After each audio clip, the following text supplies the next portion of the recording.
ایک افیسر کو اتنا گوارا نہیں ہے کہ جو متاثرہ لوگ ہیں ان کو اپنے مہمانوں کو تھوڑا سا 5 منٹ لیٹ کروا کے ان کی بات تسلی سے، ہونا تو کچھ نہیں ہے، یہ طے ہے، پولیس کچھ نہیں کر سکتی، آئی جی پولیس کچھ نہیں کر سکتے، ٹھیک ہے، یہ تو طے ہے۔ اتنا گوارا نہیں ہے کہ 5 منٹ ان کو اپنے جو مہمان ہیں ان کو ویٹ یا انتظار کروایا جائے، ان کی بات سنی جائے۔ انہوں نے کہا جی بس چیتی کریں، جلدی جلدی اپنی بات ختم کریں، بس میں نے جانا ہے۔ یہ سنجیدگی کا عالم ہے بلوچستان میں آنے والے آفیسرز کی۔ جب بھاشن دینا ہوتا ہے نا انہیں تو پھر بڑی بڑی باتیں کرتے ہیں، بھاشن دینے میں ان کا پھر کوئی ثانی نہیں ہے۔ کل مستنگ گئے تھے، مستنگ میں آپ ٹوٹل آپ دیکھیں کہ جس طریقے سے انہوں نے مطلب ان کے ساتھ کون تھا، مستنگ میں ہی جا کے انہوں نے وہی جلدی جلدی جنازہ پڑھا، اور ڈی ایس پی صاحب کا نواز گشکوری صاحب جو فوت ہوئے تھے اس دھماکے میں، باقی 2 پولیس والے بھی اس دھماکے میں جاں بحق ہوئے تھے، تو ان کا بھی سبی میں ہی نماز جنازہ جلدی جلدی پڑھا گیا۔ حالانکہ وہ جو آفیسر ڈی ایس پی فوت ہوئے ہیں، شہید ہوئے ہیں، ان کا آبائی علاقہ سبی ہے، اس کے بعد ان کی ڈیڈ باڈی سبی لے کے گئے، وہاں پہ ان کا نماز جنازہ ہوا، فاتحہ خوانی کی گئی۔ تو یہ سنجیدگی کا میں رونا کس چیز کا ہے؟ رونا اس چیز کا نہیں ہے کہ یار ان کو اتنے بڑے پروٹوکول وسائل کیوں مل رہے ہیں۔ وسائل پہ آج تک بلوچستان کے لوگوں نے بات ہی نہیں کی۔ یار اتنا بڑا واقعہ ہوا ہے، آپ 5 منٹ دینے کو تیار نہیں ہے کہ جی جلدی ملاقات کر لیں، بھئی میرا ٹائم ہو گیا ہے کہ بادشاہ سلامت جو شیڈول انہوں نے طے کی ہے اس سے آگے پیچھے، وہ بھی ان کے دوست آئے، کوئی آفیشیل میٹنگ نہیں ہو رہی ہے۔ ایسا نہیں ہے کہ امن امان پہ بہت بڑا جو ہے وہ جرگہ ہونے جا رہا ہے، کوئی میٹنگ ہونے جا رہی ہے تو ان کو لیٹ ہو رہا ہے، ان کی وجہ سے جو ہے وہ میٹنگ میں خلل پڑ جائے گا، ایسا نہیں ہے۔ میرے دوست آئے ہیں، یہ بقول اہل سنت والجماعت کے جو لوگ ہیں جو پریس کانفرنس کی ہے ان کے بقول کہ انہوں نے کہا جی میرے مہمان آئے ہیں۔ اس سے آپ اندازہ لگا لیں اس صوبے کے آفیسروں کی سنجیدگی کا، اور جو آفیشل ہیں جو ذمہ دار ہیں ان کی سنجیدگی کا۔ اچھا ابھی آتے ہیں سرفراز بگٹی کے دورے پہ۔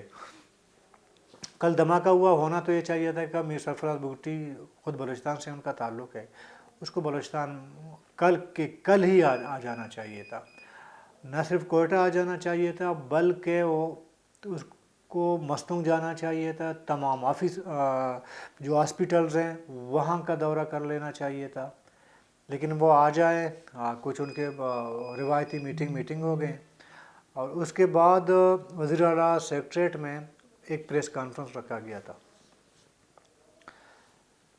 آپ پریس کانفرنس کا ریکارڈ اٹھا کے دیکھیں نا، 3 سے 4 منٹ انہوں نے اپنے خود بات کی ہے، 4 یا 5 کوسچن انہوں نے لیے، اس کے بعد چلے گئے،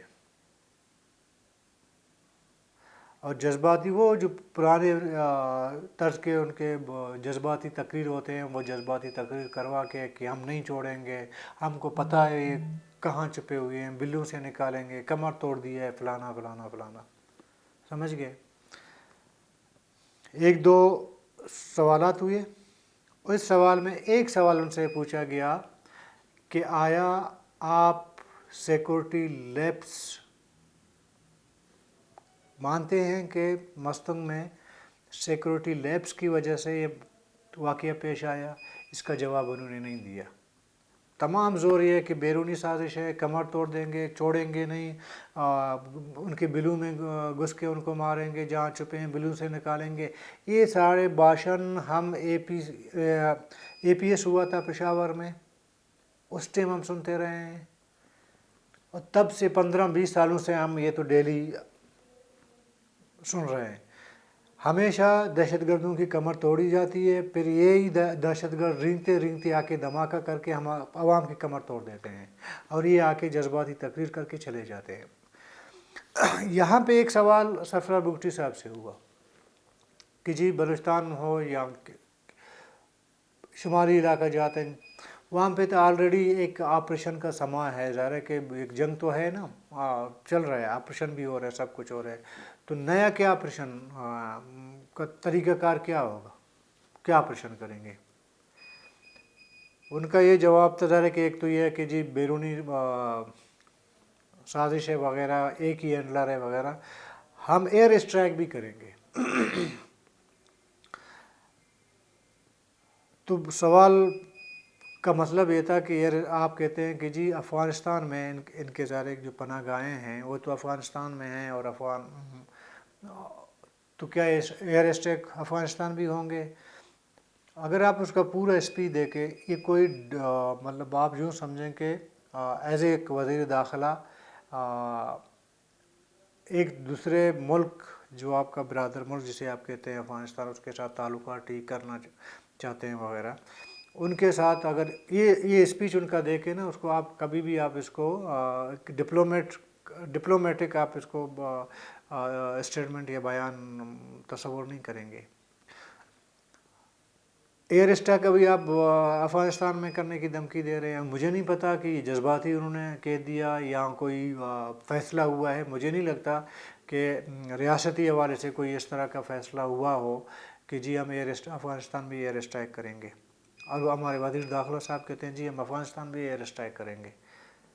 وہ بھائی مطلب تھوڑا واقعی ایسا ہونا ہے، واقعی ایئر اسٹرائک ہوگا، ایز ریاست ایک فیصلہ ہوا ہے جس کی نمائندگی سرفراز بگٹی صاحب کر رہے ہیں کہ ہم ایئر اسٹرائک کریں گے۔ تو یہ تو ہمارے لیے ظاہر ہے کہ ویسے دیکھا جائے بریکنگ خبر ہے ایک جرنلسٹ کے لیے کہ ایک ملک کا وزیر داخلہ اگرے ملک میں ایئر اسٹرائک کی دھمکی دے رہا ہے، اور جو لوگ ایئر اسٹرائک کرتے ہیں نا وہ پھر اعلان نہیں کرتے۔ سرفراز بگٹی صاحب سے میرے یہ مطلب گزارش ہے کہ وہ پھر اعلان نہیں کیا جاتا کہ ہم ایئر اسٹرائک کریں گے۔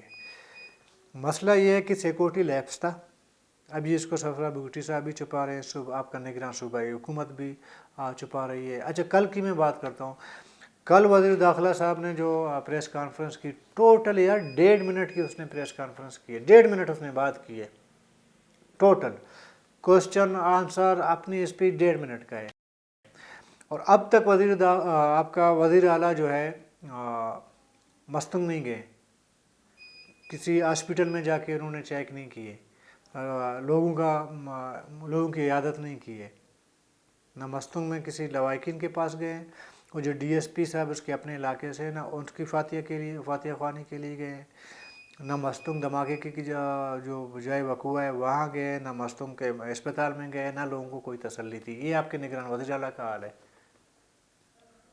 اب سنجیدگی کا عالم یہ ہے، پولیس افیسر کہتے ہیں میرے پاس ٹائم نہیں ہے، جلدی جلدی اپنی بات نمٹا دیں، میں نے جانا ہے، مہمان آئے ہیں۔ وزیر اعلیٰ صاحب کا سنجیدگی کا یہ عالم ہے کہ آج دوسرا دن ہے، اتنا بڑا واقعہ ہوا ہے، وہ لوائقین کو 2 لفظ تسلی کے جا کے نہیں بول سکے ہیں۔ آج میری کچھ جو لوگ زخمی ہوتے ہیں ان کے لوائقین سے آج میری بات ہوئی ہے، انہوں نے کہا کہ ہم نے جو قریبی ہاسپٹل پڑتا ہے نا مستنگ سے کوئٹہ کا، وہ شیخ زاید ہاسپٹل ہے۔ شیخ زاید ہاسپٹل میں جب ہم گئے، نہ کوئی اسٹاف وہاں موجود تھا، نہ کوئی ڈاکٹر موجود تھی، کچھ نہیں تھا وہاں پہ۔ جو چھوٹے کلاس کے جو وہاں پہ اسٹاف موجود تھا، انہوں نے پین کلر، درد کی انجیکشن لگا دی، انہوں نے کہا جی سول ہاسپٹل آ گئے، آپ جا سکتے ہو۔ اتنا بڑا ہاسپٹل ہے، اور سب سے قریب بڑی آبادی آپ دیکھ، خوشدار صاحب سے لے کر کوئٹہ تک آئیں گے، سب سے قریب سبی کے لیے بھی وہ ہاسپٹل قریب پڑتا ہے، بولان کے لیے وہ قریب پڑتا ہے، کلات والوں کے لیے قریب پڑتا ہے، مستنگ والوں کے لیے قریب پڑتا ہے۔ 2-3 ضلع ایسے ہیں جن کے لیے سب سے زیادہ جو ہے موزوں لوکیشن جو ہے شیخ زاید ہاسپٹل ہے۔ اگر کوئی ایمرجنسی ہو تو یہ سب سے زیادہ موضوع ہو سکتا ہے شیخ زاید ہاسپٹل۔ وہاں پہ زخمیوں کو لایا گیا ایمرجنسی کے لیے، انہوں نے ایک پین کلر دے دی اور کہا جی ادھر سے نکلو، ہمارے پاس کچھ نہیں ہے۔ واحد ہاسپٹل ہے شاید کہ اس کی او پی ڈی 12 بجے کے بعد بند ہوتی ہے، ایمرجنسی ہے نہیں. اب پھر اس کا بجٹ دیکھیں, ڈاکٹروں کا کیپ دیکھیں, لسٹ دیکھیں, باقی اسٹاف کا لسٹ دیکھیں, آپ حیران رہ جائیں گے. یہ پھر سنجیدگی کا عالم ہے. نہ اس میں وزیر صحت نے کوئی نوٹس اس کا لیا ہے, نہ نگران وزیر اعلیٰ صاحب نے لیا ہے, نہ کسی اور نے لیا ہے. مطلب یہ لوگ آتے ہیں کچھ لوگ سفرہ بگٹی کی طرح جذباتی بھاشن جھاڑتے ہیں, کچھ لوگ ہمارے نگران وزیر اعلیٰ کی طرح بالکل خاموش ہوتے ہیں, 1-1.5 منٹ کی بات کر کے ایک تسلی دینے کو بھی تیار نہیں ہوتے. تو سفرہ بگٹی صاحب کو بھی آج مستنگ تو جانا چاہیے تھا نا. کوئٹہ میں آ کے کیا کریں گے؟ یہ جو آپ نے میٹنگز کیے ہیں امن و امان پہ, تو اسلام آباد میں بیٹھ کے آپ آج کل تو آن لائن کا دور ہے, ادھر اٹینڈ کر لیتے میٹنگ, پھر آنے کا کوئی ضرورت تو نہیں تھی. تو بلوچستان کا اللہ ہی حافظ ہے. اگر ان نمائندوں کو دیکھا جائے جو ہمارے سامنے ہیں, اور بڑک بازی کے علاوہ ان کے ہاتھ میں کچھ نہیں ہے. بھائی آپ انکوائری تو کریں نا کہ سیکورٹی لیپس تھا, کس کی ذمہ داری تھی. ڈی سی کو میں تو کہتا ہوں ڈی سی, وہاں کا ڈی ایس پی جو بھی ہے, سب کو معطل کر کے سائڈ میں بٹھا دیتے اور انکوائری کرتے کہ کس کی یہ ذمہ داری تھی. وہ جو جلوس میں شامل لوگ ہیں جو زندہ بچے, آپ جا کے ان سے ذرا پوچھیں. وہ کہتے ہیں کہ جلوس کے اندر خود ان کی جو رضاکار وغیرہ ہوتے ہیں نا, انہوں نے تلاشیاں لی ہیں لوگوں کے اندر جلوس میں آنے کی. پولیس تھا ہی نہیں. وہ پولیس والے وہ بیچارے موجود تھے جو مارے گئے, ڈی ایس پی سمیت 3 جو پولیس والے مارے گئے ہیں بیچارے, وہی لوگ تھے. اتنی نفری کے مطلب تھی نہیں. اور اس مطلب مستنگ سے بڑا واقعہ اور کیا ہو سکتا ہے. اور آپ نے جو ہے اس کو کھلا, جو اس سے مطلب میں یہ نہیں کہہ رہا ہوں کہ یہ اس سے پہلے کتنے بڑے واقعات ہوئے ہیں. 200-250 لوگ ایک دھماکے میں مرے. میں نے کل بھی کہا تھا ہزارے یہاں پہ. ابھی کچھ دن پہلے جمعیت علماء اسلام کے جو حافظ حمداللہ ہے, اس پہ حملہ ہوا تھا کچھ دن پہلے, 10-12 دن پہلے کی بات ہے. علاقہ یہی ہے نا. آپ نے اتنے بڑے ہجوم کو جو ہے کھلا ڈلا چھوڑ دیا, اور سیکورٹی لیبس پہ آپ بات نہیں کرتے. آپ یہ نہیں بتاتے. جب تک آپ اپنی کمزوریوں کا جائزہ نہیں لیں گے, تب تک آپ کمزوریوں پر قابو نہیں پا سکتے. اپنی کمزوریوں پہ انہوں نے جو ہے ادھر نو کمنٹس, کوئی بات نہیں کرنی ہے. جو کچھ کرنا ہے بس بیرونی سازش ہے, جی فلانا ہے, گھسیں گے ماریں گے وغیرہ. یہ 20 سال سے ہم سن رہے ہیں گھسیں گے ماریں گے. وہ آ کے گھس کے مار دیتے ہیں, چلے جاتے ہیں. ابھی دیکھتے ہیں یہ جو اتنی بڑی بڑی باتیں ہوئی ہیں, اس کا رزلٹ ہم دیکھیں گے کہ کتنے لوگ پکڑے جائیں گے اس واقعہ کے, اور کس کو پکڑا جائے گا. کل تک کے لیے اجازت دیجیے. اللہ حافظ.